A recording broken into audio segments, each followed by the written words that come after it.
Hello there, and welcome back to another episode of Why So Serious, a Nerd Podcast. Joining me today are my co-hosts, David Cochran and Jeremy Darr, and we are live on YouTube bringing you another edition of Week in Geek. Don't forget to check out some of our recent episodes. Dave, you can go. Our MCU Top 5 will be out soon. We do have a social media post on Instagram and X. Go check it out for the results if you want to get a little head start. And we do have our Avengers Doomsday Talk, plus way more with Andy from the Galactic Core podcast. And stay tuned in the future for maybe an Alien Earth Season 1 review. It's about halfway done now, a few more episodes left. Might do a little Peacemaker talk later in the episode, just keep it short, give a little preview for what we've been thinking so far. We will be covering that when the season is over as well. And don't forget to check us out on social media at Why So Serious Pod on Instagram, TikTok, X, YouTube, Apple, Spotify. Leave that 5-star review, subscribe. We're going for 1K on YouTube, so please subscribe there as well. Before we get into our normal news topics, we do have another possible merger coming where Paramount is preparing to buy most of Warner Bros., who just merged with Discovery not that long ago. So is this too much of a monopoly for you, Dave? Like, do we really need Paramount owning, like, having what, Paramount, Disney, Amazon, and Apple owning all of television? You know what I mean? Well, to be honest, I thought you were highlighting a different merger. We'll talk about that later. Yeah, I don't know. We're going straight back to the cable bundles. I mean, eventually we're going to have two major entities that have all the streaming platforms under each one of their things, and then we're kind of be going back to that. So I don't know. I mean, yeah, Disney's eating up the other half of the entertainment industry, and now Paramount's taking up what's left, and everything is connected. So I don't know. I don't know if it's going to change stuff. Maybe it'll help. Maybe it'll be more convenient. You can get better price bundles, but let's be honest, that's not going to happen because they're not in it to get us better prices. So it's probably going to get twice as expensive. Yeah, I don't know. The more and more time goes by, I just wish I had DirecTV or something. Just left it at that. I don't like the streaming age that much, I don't think. No, I'm over it. I'm so over it, especially with football. Like, we can't just throw on our TV and get a few games. We have to switch apps between games. Probably not even get a lot of games unless you pay your like 60 YouTube TV, right, bucks a more month. than that. Yeah, it's gnarly. It's the digital revolution, man. It's the monopolizing of everything. I mean, we see it.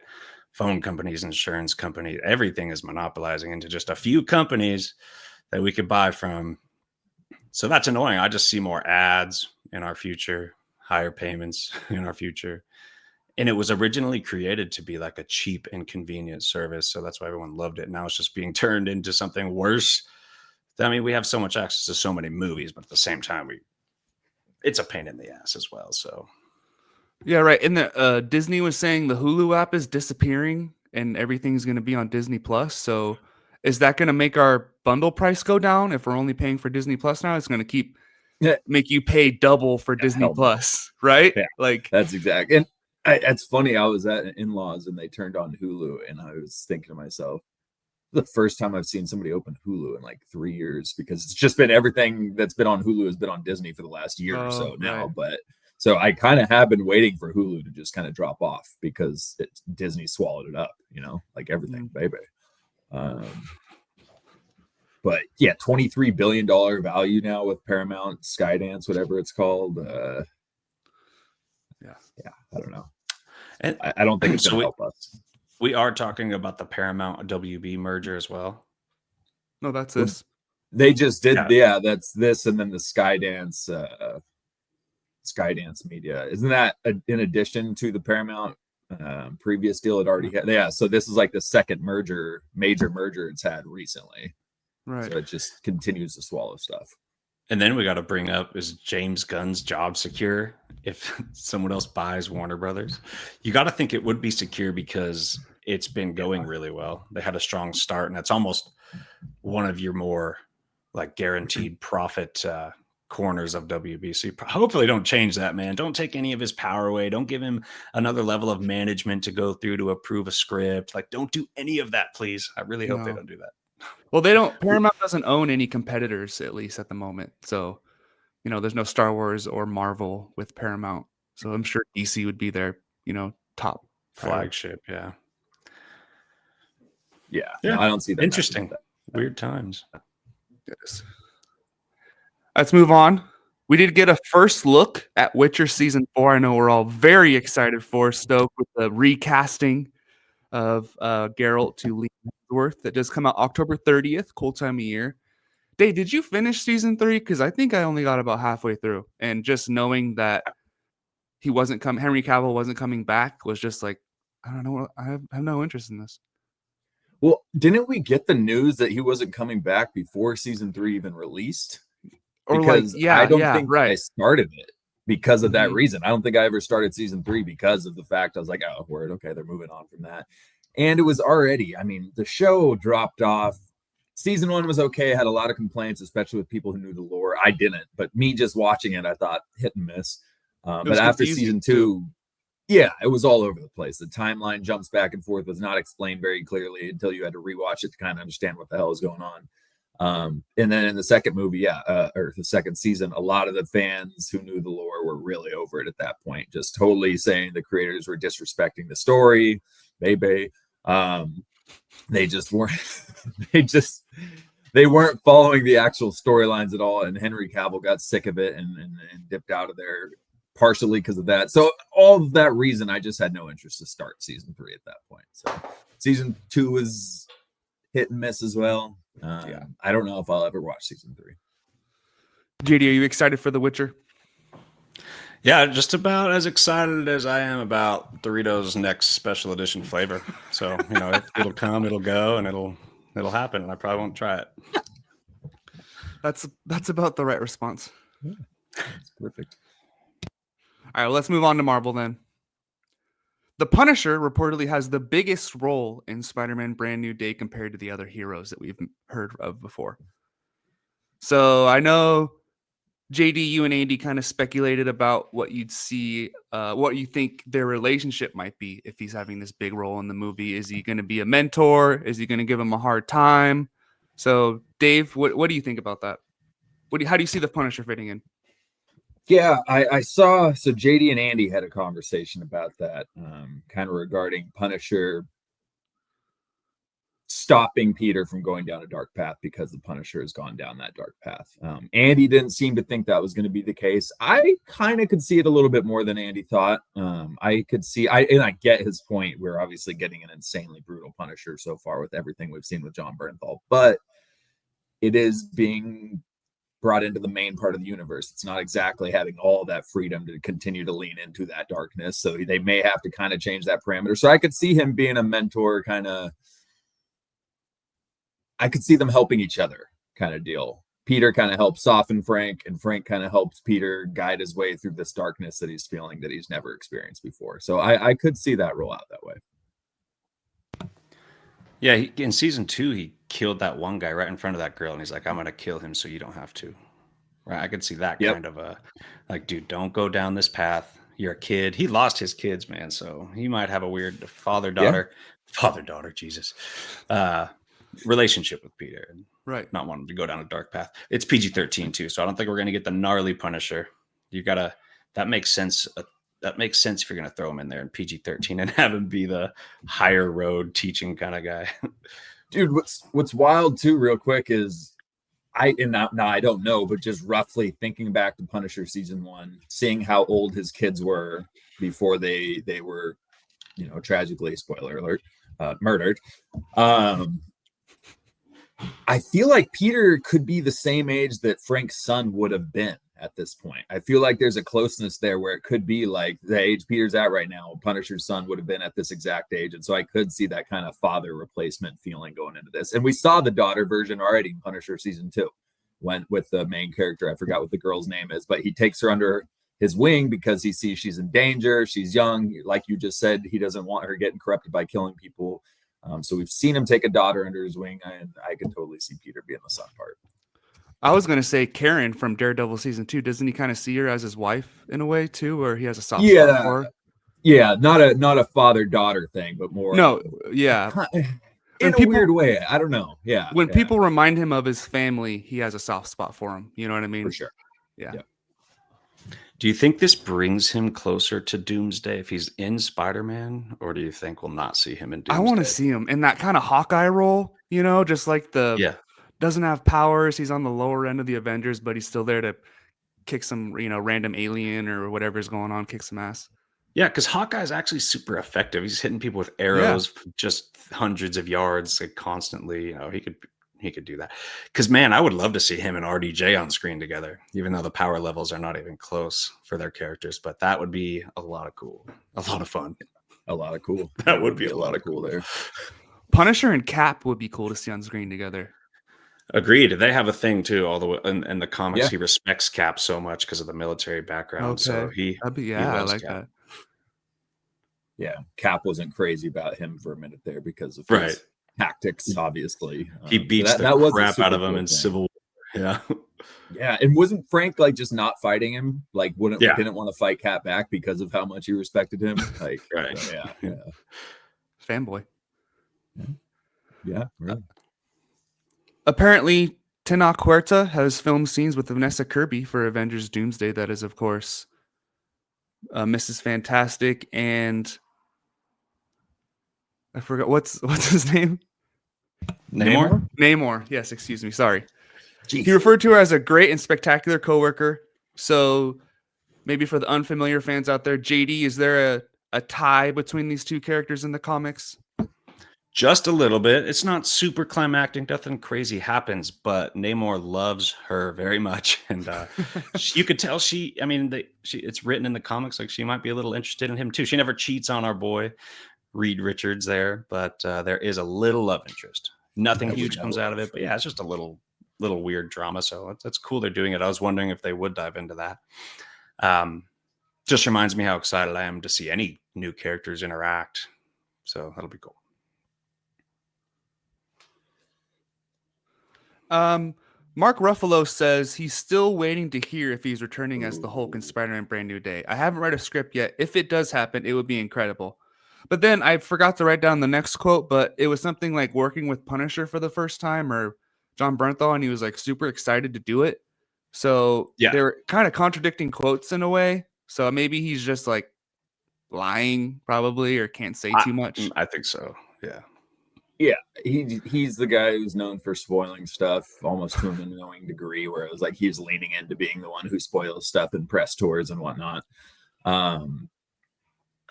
I could totally see him just going the extra distance of just lying and throwing stuff off. So he's like, "Look, I'm not spoiling anything. I lied there, and you thought I said that, but yeah, it feels like a tactic to me. It just feels weird. Everybody has literally been talking about the Hulk being in Spider-Man, and if you're talking about acting with Bernthal, that literally makes no sense outside of Spider-Man at this point. So I think he's full of crap. You know why? Because Mark Ruffalo is a low character person.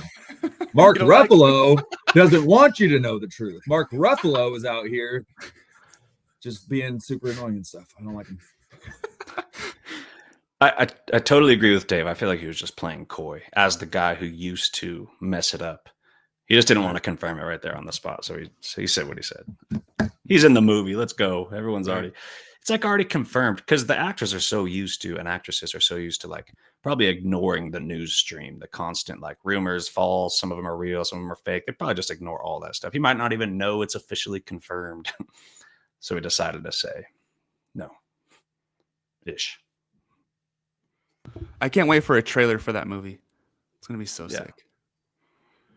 Yeah, just IP value, Punisher, Hulk, and Spider-Man. As long as Hulk's done well, that's really exciting. And I bet they only show Mr. Negative as the villain in the trailer. Like, and I know there's more to it, but I bet Mr. Negative is the one they kind of highlight in that first trailer or second trailer. Is Mr. Negative confirmed, or is everyone speculating? I think that's still speculating. Dude, watch him not even be in the movie. Right? It's gotten so much coverage and discussion. It's just not even going to be affiliated with the movie at all. All right, before we move on to DC and Star Wars, let's play a quick game of delete one movie from existence. All right, we have 4 rounds. Each of them kind of have a little category to them. So You have to pick one. It's gone forever. I don't know how it might affect the story. If you want to say maybe the story after it gets messed up too, because it's going to be gone. So first we have recent blockbusters: Superman, No Way Home, Fantastic Four, and Guardians 3. Which movie will you delete from existence? I'm just going Guardians 3 because it won't change the future, and I'm very invested in this nerdy ass Okay, future we have okay. ahead of us. That's So interesting. and it's probably my favorite movie on the list. It's probably the best one on that list. But I'm surprised. I'm investing in the future, bro. I'm getting rid of that one because you could I'll go there. Dave? That makes sense as far as investing in the future. But I would take out Superman, even though that's literally deleting the future. I think they could still rock the new DC Run it back coming up with just not having that movie as a piece. Man And of Tomorrow is the first Superman movie. That could still work. Superman's my number 2 to take. It's just I can't delete No Way Home. It's in my top 3 of the MCU, and it's too much nostalgia that just made me too happy. And Guardians Volume 3 was just too perfect of a cap to that trilogy that I can't pull that one away. And Fantastic Four, I guess that's just me choosing the future of the MCU over the future of the DCU by going Fantastic Four over Superman. Mainly because though we're leading into Doomsday and all this stuff, and it's their first intro to the MCU, whereas if Superman gets deleted, the DCU can still carry on forward and just have kind of a different base. It's fair. JD makes a good point with Guardians 3 because it's just the end of a story. Because but I might lean Superman as well. I'll probably go Superman. Sorry, guys. Sorry, James Gunn. You're not erasing multiple movies of past by getting rid of Superman, you know? That's true. Man of Tomorrow could just be Superman 1. Yeah. All right, next category will be the beginning of a story. So we have A New Hope, Iron Man 1. What's a better movie, Batman Begins or The Batman? Would you guys say? The Batman. For me. Batman Begins underrated. It's good. No, I like it a lot. All right, so whichever. I'd probably go the Batman. Okay, so we'll go the Batman, and then Fellowship of the Ring. So I'm just kidding. That's easy for me. Fellowship or the Batman? No, New Hope, Iron Man, the Batman, or Fellowship. Oh. I was going to pick one Batman movie. I want to know which one you guys thought was better. Which one are we deleting, though? Still same thing? Yeah. New Hope. I'm doing the Batman. What was the fourth? New Hope. Good God. Iron Man. Iron Man. Okay. Yeah, Batman's gone. Sorry. Yeah, I got to agree there. We still got a nice DCU Batman to deal with. That's right. Yeah. I don't know I didn't really name this category, but I think you guys will kind of figure out the vibe here. So we have Logan, Batman vs. Superman, Extended Edition, of course. Star Wars Rogue One, or Captain America the Winter Soldier.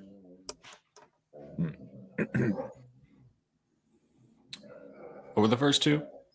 Logan and Batman vs. Superman Extended Edition. I'm getting rid of Batman vs. Superman. Man, DC's getting taken out here. Logan was a masterpiece. Right. Logan was great. I think I'm still going to get rid of Logan just because it's such a nerdy pleasure fest. You have Wonder Woman and a lot of stuff going on there. I know. I like Batman vs. Superman. Rogue One. I mean, Rogue One's dope, but it's kind of just.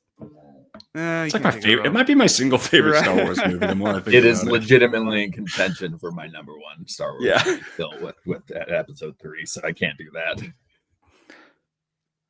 I think I'm gonna go Logan. Oh, okay. All right, cool. That's cool. And for the final one, we have the Legends. We have Avengers: Infinity War, The Dark Knight, Revenge of the Sith, or Dune Part 2. God. I don't know if there's an answer for this one, but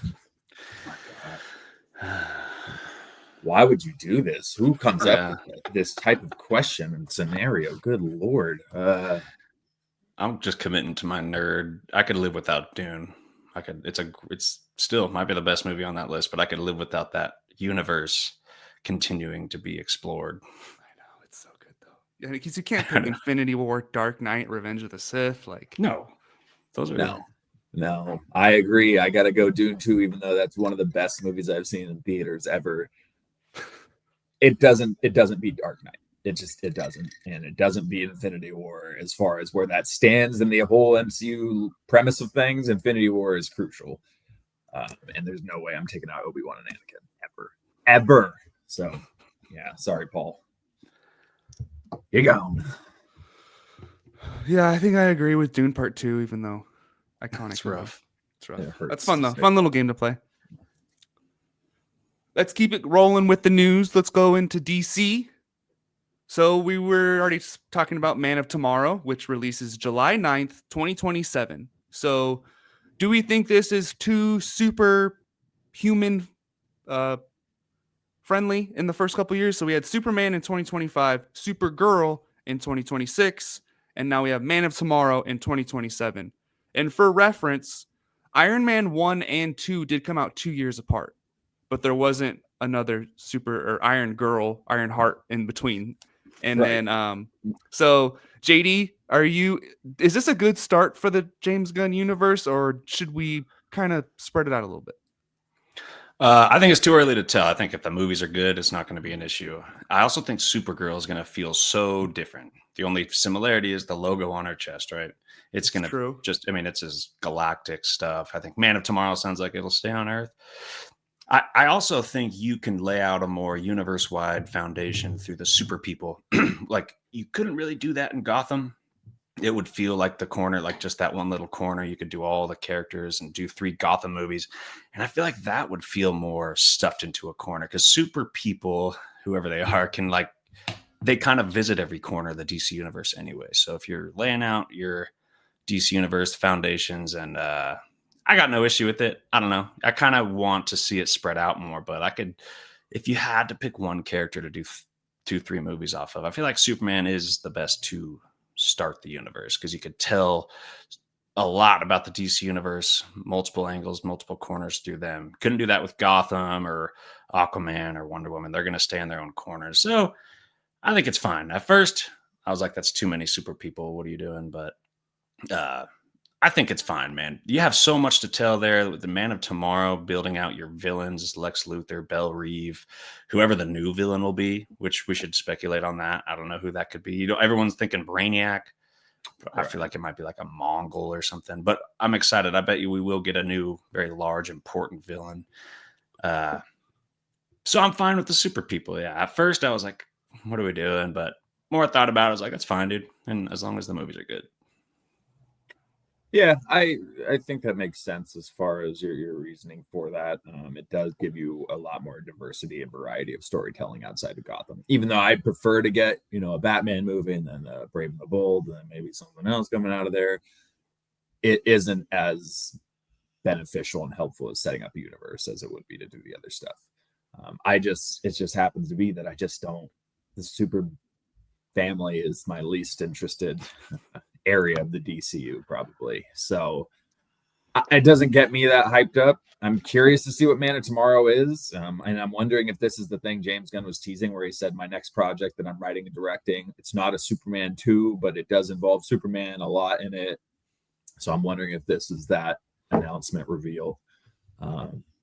But yeah, we'll see. I mean, it all depends. We don't have any plot points. We don't have any villains. We have no idea. And this is a pretty expansive DCU, so there could be a ton of people involved in this. We have no idea who it is. It could be Lobo's first introduction to the DCU. I don't know. So I'm not down on it first. Yeah. Yeah. No. After Supergirl, maybe in Man of Tomorrow, Lobo gets introduced or something like that as partial villain, or I don't know. But is he more of a Supergirl? Is he more of a Supergirl villain than Superman, do you think? I would say more Superman, actually. But he's also just not very villainy. He's just like chaotic. Just chaos, right? Yeah. My anti-hero. Yeah. He just rides in and stirs stuff up. We also got the image of the Lex in his green suit, so I was excited about that. This feels like it's the movie, I feel like, more for Lex. That's how it feels already for some reason. It feels like we're going to get some good villains, and Lex, which I'm excited to see he's lost his confidence. He failed, right? So I'm excited to see his ego get humbled. And I think not only that, but not even humbled, but he's going to start pushing. Maybe that'll get him a little more dark and twisty. He just had this big failure. He's not as cocky, confident, and like weird anymore. He's going to get a little more probably in his head, dark and twisty, more the villain Lex coming out. He's probably the most exciting part of this for me, especially you show the image of the green suits. We're going to get like some full-on Lex stuff. And that's way more exciting for me than Superman's character being, pushed further or whatever, developed. Yeah. So Lex is exciting about that. He's dangerous now because, like you said, he just lost. It's like an animal backed into a corner. And now we have super genius Lex, who is just unhinged at this point because of his defeat that we just saw. So yeah, I totally agree. I think this could be a side of Lex that he cracks into a really maniacal villain Lex and not just mustache twirling villain that we saw in that first movie. And the other thing, yeah, Man of Tomorrow could be in reference to Lex and not Superman. This could be a very Lex focused type of project. Or it could be a parallel, both of them, which again, we kind of got that in this Superman movie already. So I feel like it would make more sense to lean more into Lex. And it's nothing against Nicholas Hoult. I liked his portrayal as Lex. I just didn't really like how they used him in the movie. And I hated the whole yelling commands and stuff. So I'm excited to see a darker side of Nicholas Holt's Lex and maybe see a bigger villain that's going to be more intimidating. Well, James Gunn actually came out and said, Man of Tomorrow is much as a Superman movie as it is a Lex Luthor movie. It's a story about Lex Luthor and Superman having to work together to a certain degree against a much, much bigger threat. Oh, what the hell? So Brainiac is rolling in. Like, what the hell else would they be teaming up against? Mongol. Mongol's nobody we've seen on the big screen, but a huge Superman villain. Also the villain of the comic, Whatever Happened to the Man of Tomorrow. And that's actually a classic written by Alan Moore. It's on everyone's top 10.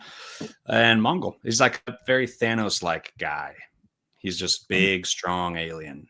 I'm looking him up right now. Bipedal. Oh, I've seen this dude in a ton of animated shows and in the comics. Okay. He almost looks Doomsday-ish mixed with Thanos. Right. Not Doomsday, Darkseid. He's got a little Darkseid look mixed with Thanos. Okay. All right. That'd be crazy. Is he... He's not Kryptonian, obviously. Is he? Do we know? No, he's from. He has a thing. They have a world. It's a war world. Might be the name of his planet, but it might not. He's from a different planet. Yeah, there's a Justice League War World movie, I think. Yeah, and a big ass comic where Superman has to go be a gladiator.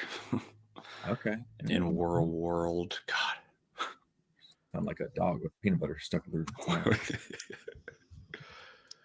baby. Gross. James Gunn also says Man of Tomorrow and Peacemaker season 2 are very, very connected.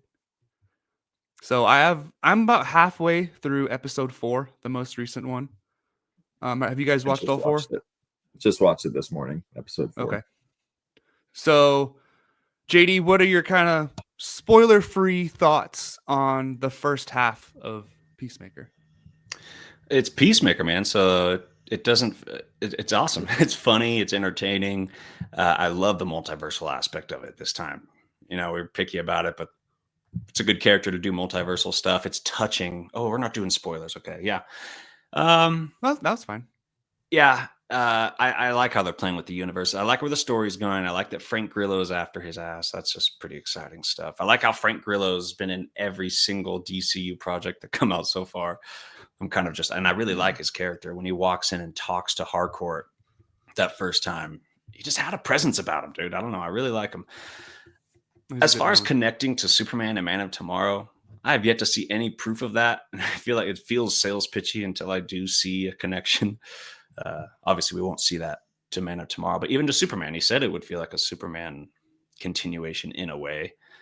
Besides Frank Grillo, I don't see much. We'll see. The season could end and there could be more connective tissue, which doesn't matter. I don't need connective tissue to Superman, but it just feels sales pitchy when you're releasing, hey, I got another movie coming out next year. It's going to be just like, Peacemaker season 2. It's going to go right off of that. My movie earlier this year's season 2 is connecting with that. So that's just feeling a little sales pitchy, which doesn't he even called feel it a like James prequel. Gunn. Like he called Peacemaker season 2 a prequel to Man of Tomorrow. It's like, or is that just how movie universes work in order? Is it an actual prequel or is it just happening before that comes out? Because I guess light spoiler, but there was like the news mentioned something that happened in Superman. I don't know if you guys picked that Yeah. up. I think it was episode 3 or 4 where it was like Metropolis was just attacked and now we're blah blah blah this. So they're obviously going in line with, the Superman universe or the Superman story. Yeah. And with this multiversal stuff, don't you think it's going to, by the end of it, just establish Peacemaker into the DCU? I like how it's not super multiversal though. Like it's Right. pretty contained, and that kind of temptation that Peacemaker has right now is probably my favorite part of the story, where like he doesn't know like which side to stay on, you know what I mean? And because it is kind of slow, I'll admit there hasn't been a ton of superhero stuff, but I know Peacemaker's kind of like that anyways. But episode 4 or episode 3 had some cool scenes in it when he was going in the building, to save the people. So that was cool. But it's been a little slow, but the story is still good. Economos and he's so funny, Amanda dude. Waller's daughter. They still have some good stories going. Eagly had a good moment. Amazing. So you're just going to carry my dead body around so my family can be tortured? Look, you're taking it too seriously. Taking it a little too. Yeah. And I forgot the actor's name. The guy with bird blindness. He's like dude, he's like in Living Color comedian, right? Hilarious, bro. Yeah, he's in Mean Girls. He's in the Dewey Cox Story. He's always in these small comedic roles where he's supposed to be a serious character, but he just makes the most ridiculous. Dude, dying. It's like, somebody get in here. I can't tell how big this thing is. Staring at eagerly like, damn, burn blindness got me again. He calls him a duck later. This guy says you've got a superpowered duck. It's a meta duck. What? It's an eagle. Bastard lied, and he told me it was a duck. Dude, it's the stupidest thing, but it's been absolutely killing me. It shouldn't be that funny. This thing has came up. It shouldn't, but it works so freaking well. His whole interactions with Bordeaux and everybody in that van is freaking. Ginger Cool, you're a maniac. I don't know. He almost got titties killed. Yeah, dude. They've got a whole mercenary squad team, and the only female on it, he nicknames her titties. He's like, dude, you can't call us nicknames. Like, you can't just give us insulting names like this. Oh my god. No, it's been hilarious. The Rick Flag thing, I've liked it. The only thing that takes me away is he doesn't feel old enough to be Rick Flag Jr.'s dad. He must have been like 16. They look the same age. Yeah, they literally look like they're brothers. But the second thing is, it's really hard for me to connect the Rick Flag from Creature Commandos to this one. It feels like a totally different character. He made mention of Constantinople or whatever in episode 4, which is the whatever castle area in Creature Commandos. But it's just hard for me to accept that's the same person in the same events at the same time. Like, he just was with the Bride of Frankenstein months before this show was going on, and he's got white hair in that cartoon, and he's taller than everybody in the cartoon. Frank Grill is like 5'6", so he walks by Economos and he looks like absolutely Tom Cruise. So I there's a little disconnect for me between the animated character and the Rick Flag we're getting here, but I'm just kind of forgetting the animated Rick Flag version and holding on to this one. It would help if some of the characters that he was so closely connected to were around, so that would give us some reference. Right. Something other than him just saying Constantinople. I went against Waller, but I don't know. It's great though. I'm really enjoying it. So if this is a Man of Tomorrow prequel, do you think we see Lex Luthor or Superman in the finale? Not the post-credit scene, but like the episode. There was a picture of him on set. I want to see Belle Reeve, and I want to see something. Yeah, he said there's going to be a big cameo. Maybe Jimmy Olsen or Lois Lane, but I don't really see Nicholas Holt's Lex Luthor popping up in this season of television. Superman? I could see it a little bit because James is so closely connected to all these projects. Yeah, Superman, Lex, and he said the prequel. This is following Superman, and it's leading into Man of Tomorrow. It's almost like he's telling us that Superman or Lex is going to pop up. Yeah. I mean, it could, but it would feel out of place. I'll say that. Yeah, at this point, it would feel disjointed. It still doesn't even feel like the same universe to me. I still feel like we're watching DCEU Peacemaker, but right. Let's wrap it up with some Star Wars. So Lucasfilm has announced the full cast for Star Wars Starfighter. We have Ryan Gosling, Flynn Gray, Matt Smith, Mia Goth, Aaron Pierre, who is our future Jon Stewart, Simon Bird, Jamail Westman, Daniel Ings, and Amy Adams. Surprising one there at the end. So pretty solid cast filling out. Hopefully get Matt Smith and Mia Goth as villains. That would be pretty cool fucking dynamic duo there. Did you say Amy Adams? Yeah. Okay, so I didn't know that, and I don't think I realized. Sorry, who's Jon Stewart's actor's name? Aaron Pierre. Aaron Pierre. Yeah. I don't know if I knew he was in the Star Wars thing either. Maybe you did mention that before, and I'm just. You said he was popping up a lot now. Remember? Yeah, that's right. Well, I watched him in Rebel Ridge, and I really like his style. I'm really stoked for him as Jon Stewart, but I'm definitely welcome to seeing in the Star Wars universe too. I really liked what I saw with him. Cool. So maybe he's popping up a lot for a reason, but that's a pretty stacked cast, especially for Star Wars. That is a way bigger list of big names than a Star Wars project has ever had. Flynn Gray is a kid. He's like a 12-year-old. Okay. You got to have a kid in there, right? Yes. Star Wars is for kids, they say. And sorry, go ahead. Go, no, you go first. It sounds like they're going all in on this Starfighter project, like really trying to make this a good movie experience because they've surely learned their lessons since, God, what was the last movie to come out? Was it episode 9? Rise of Skywalker. Yeah.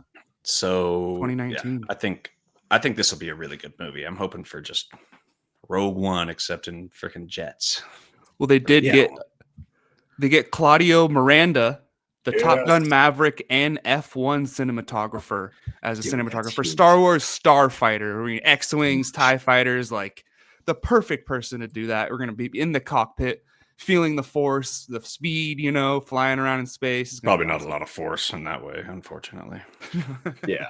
But dude, this is the most excited I've been for a Star Wars project in a minute. The more info I'm hearing, even more right now than 5 minutes ago before I heard some of this stuff. This is all great stuff to hear. Like, I'm getting really excited and seeing just in an all new standalone adventure right under that list of cast members, and then seeing that cinematographer coming out from F1 and Maverick, like all of that stuff combined is freaking awesome. So I feel like sky's the limit for this project, especially Ryan Gosling heading it. And Poe Dameron, he was such a great character that they brought into the sequels, and he was a pilot, and I loved that little aspect of the story, and then they kind of totally ruined it by the end of the third one. But I would love to see the gritty Ryan Gosling led pilot going through the galaxy of Star Wars. So this is, I'm pretty excited. It reminds me of The Last Jedi's first scene when Poe Dameron's doing his X-Wing stuff, taking out the cannons on the Star Destroyer. It's a really, really, really cool scene, and I think we'll get a lot of that type of stuff. That sequence and the sequence in Force Awakens when they're at the Rebel base and he comes swooping through the water and just picking them off one by. Oh my God, man, that's so satisfying to watch. Yeah, we could expect a lot of that, I think, which is cool. Yeah. The first installment in Simon Kinburn's planned Star Wars trilogy will be the canonical episode 10. So we're back. We're getting back to those numbers. Simon Kinberg, of course, did a lot of the X-Men movies. A producer. I don't know if he's a producer or director, but Dark Phoenix, both. Apocalypse, Last Stand, the OG Fantastic Four 2015, the not so good one. But a producer on Logan, Deadpool, Jumper, Triple X, Star Wars Rebels. Okay, there's a good little hint in there. Star Wars Rebels. Interesting. The Martian. So he's been in a ton of crap. He obviously knows the superhero genre. He's experienced in this. So, Dave, are you ready for episode 10? I mean, obviously, this is in the distant future, probably 2028, 2029. Who even knows if we'll be around by then. But are you ready to get back at it? I was just talking about this newfound excitement I've been feeling about a Star Wars project that I haven't felt in a long time. And just like that, it left. It's gone, and I feel nothing for this. I really don't. I don't give a damn about this news. I have no excitement for an episode 10, especially Simon Kinberg. Yes, he has been on good stuff, but he's also had a major hand in some really bad stuff. So that alone doesn't give me a lot of confidence, and I don't care about this part of the story continuing. I think it's too far past the point for me to care about them fixing what was left off in that episodic saga that we're going through. So my excitement level is at about a 0.5 out of 10 right now. JD, can you get it above a 0.5? Yeah. I'm always excited for a new Star Wars project. I'm not saying I'm confident it'll be good, but I'm really excited to see what direction they go, at least. If it's there to correct that last trilogy, then that is obviously not exciting. I think they need original characters and original story. Let the past die. Kill it if you have to.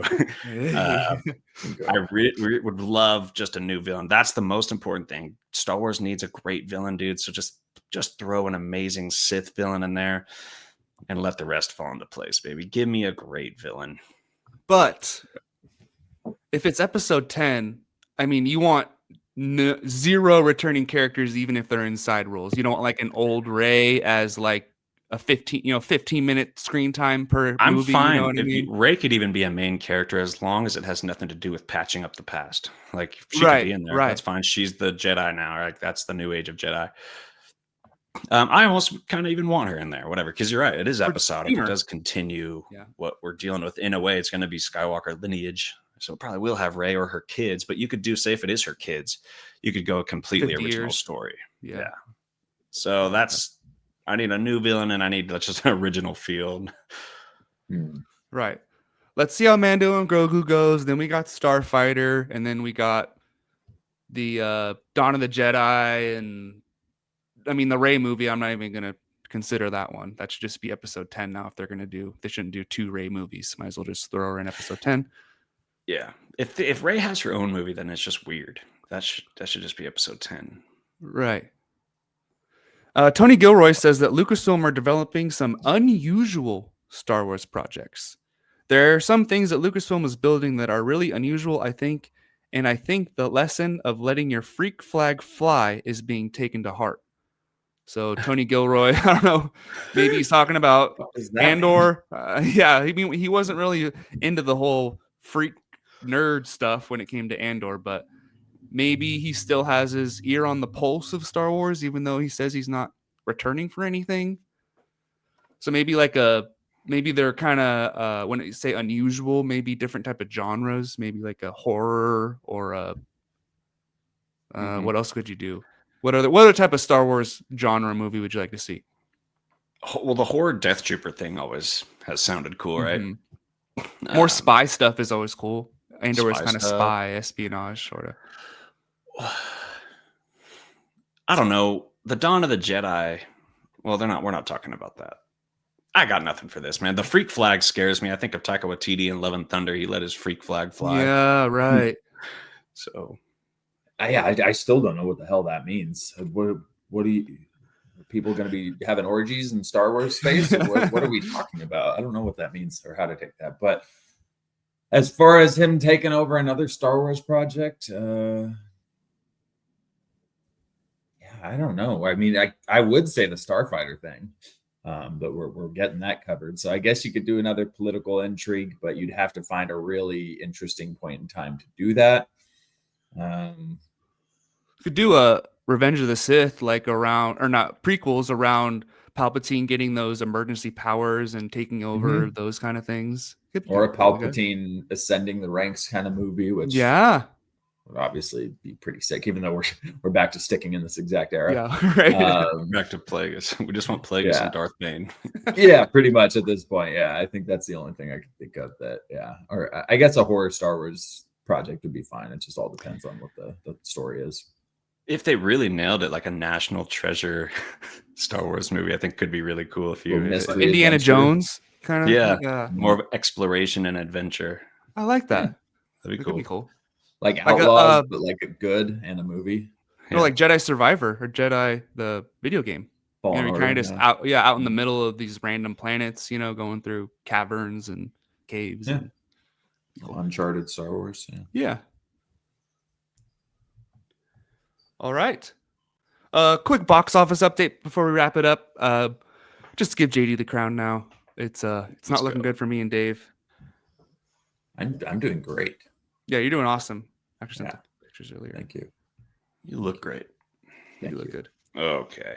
Okay. All right. Dave. Bad Guys 2, 192 million. Elio, 153 million. Most two recent movies. Bro. JD, Superman's at 614. How to Train Your Dragon, 633. Jurassic Park, 862. Karate Kid, 115 million. So he did mess up one thing. Hold on. Jurassic Park got 862 million at the box office. Yeah. They killed it overseas. What? Yeah. They I didn't kept hear going. anything about this past I know. like 200,000. What the hell? I had no idea it almost hit $1 billion. You never Wow. bet against Jurassic Park, dude. Box Yeah, office. you don't, but you also usually don't bet on them either. But that's fair. I think that's all a of good them have call. a gnarly, or at least the recent ones have all been super high. I think the last one was like 350 million. I don't think so. In my most recent pivot, F1, 623 million. So pretty solid move there. It might be it's my highest grossing movie of so far. It beat out Fantastic Four with 516 million. Wow. Oof. Oh, wow. Crazy. That's That's crazy. that's way less. I thought it would get 700 maybe, but nope. Marvel's dead. I still haven't seen it. I F1. concede. I was wrong about the last Jurassic Park. $1.3 billion. You got the You're only three a part billion right. off. Yeah, I was close. So Dave has Zootopia left in November. I have Wicked and Tron Ares.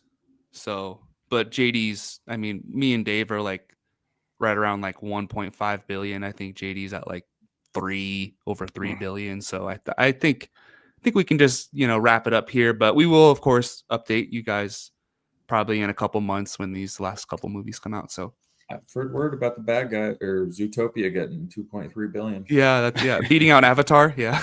Yeah. All right. Well, thank you guys for joining us on this episode of Week in Geek, and we will see you next time here at Why So Sidious, a nerd podcast.